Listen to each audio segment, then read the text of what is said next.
But you picked them. You picked the Bengals. I told you I'm not going to pick them anymore. Don't give me that baloney. That's what you giving me, baloney. Oh, I'm not going to pick them. I don't want to jinx them. What did I tell you? Wait. What did I... It might be that time for Skip Bayless to hang up that jersey, that debate jersey. For the past 20 years, we saw Skip Bayless with Stephen A. Smith, Shannon Sharp, and the best in the business. And he's been on sports TV for over 30 years. But today, with this new show, with Undisputed, with this new cast, I think that's the last straw. Yes, Keyshawn, Michael Irvin, Richard Sherman, they're good, but they're not that guy. Not like Shannon Sharp was. But here's where it all fell apart. Boom! I'm in the effing Hall of Fame. Okay, I got 3 Super Bowls. So what? So what? He's way better than you were. I'm better than you. Better. What I got to see what you do? You take personal shots. No, I don't take personal shots. You started it. Time out. You would take a personal shot at me. I didn't take a personal shot at you. Wait a minute. What are you talking about? You would take a personal... Put your glasses back on. Can I finish? No, not what you're thinking. It was because of these kind of tactics. With a lot of people is that they try to make things mutually exclusive. Tom Brady doesn't care about stats. Tom Brady don't care about this. Bull jive. Asked. But you picked them.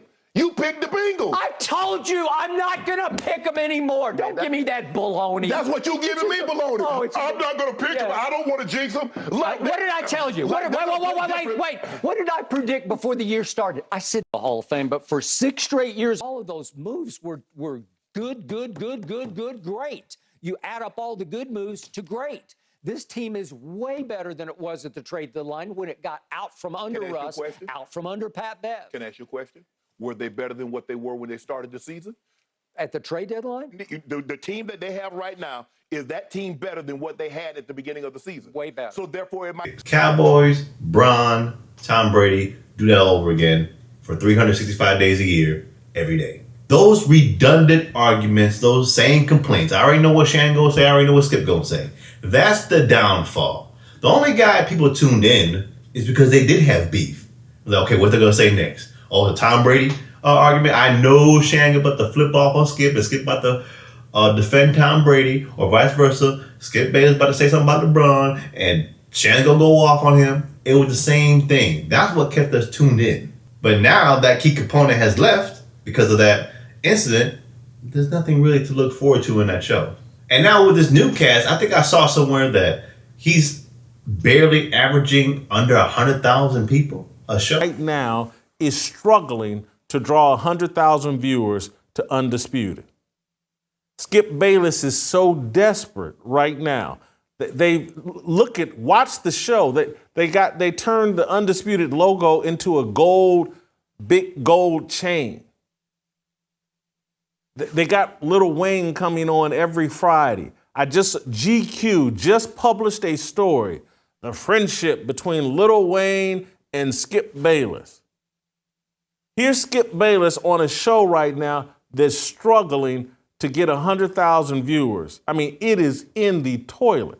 And this is in year 7 of that show. And now, me personally, I was the biggest fan of Shannon. You know, he was a clown pretty much on TV. He get paid to be a clown, race baiting and all that, but he was still intriguing to watch. And plus, he was the most relatable. Even though this whole fake debate and disingenuous, at least in my opinion, this is all fake. He was the most where you could say, you know, I know what he's talking about. He has that street cred. But now you move that component away. Now you got a 70-year-old man just talking.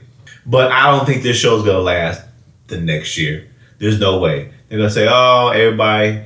Contract issues or some bogus thing they're going to say. And Skip Bayless should just walk to the sunset with his wife and just call it a career. You know, nothing more worse than trying to hold on to something that you know is dying. But I get where he's coming from. Because he was at the top of the pinnacle with ESPN First Take and Stephen A. Smith. And to go from that all the way down to less than 100,000 people just watching, that's not a whole lot when you talk about a TV show on a TV network. You should be bringing in millions of people. But for all the horrible takes and the arguments or the fake arguments, because really, who signs up for a job that, especially as a man, argues with somebody every day? They don't want to argue at home, let alone somebody at the job. But it's somewhat sad to see Skip go, because Skip is at that age where some people just grew up watching Skip. Like I remember, I was, high school going to college, and that whole Tim Tebow thing was going on. I remember that like yesterday. But I would like to see one thing out of Skip, though. I would like to see him just kind of rekindle with Shannon and all the people he kind of beefed with and say, hey, thank you, blah, blah. Hey, the beef is over. And end on a good note instead of going out and everybody hated him. That's just me. Y'all know what to do. Subscribe and all that. Catch you next time.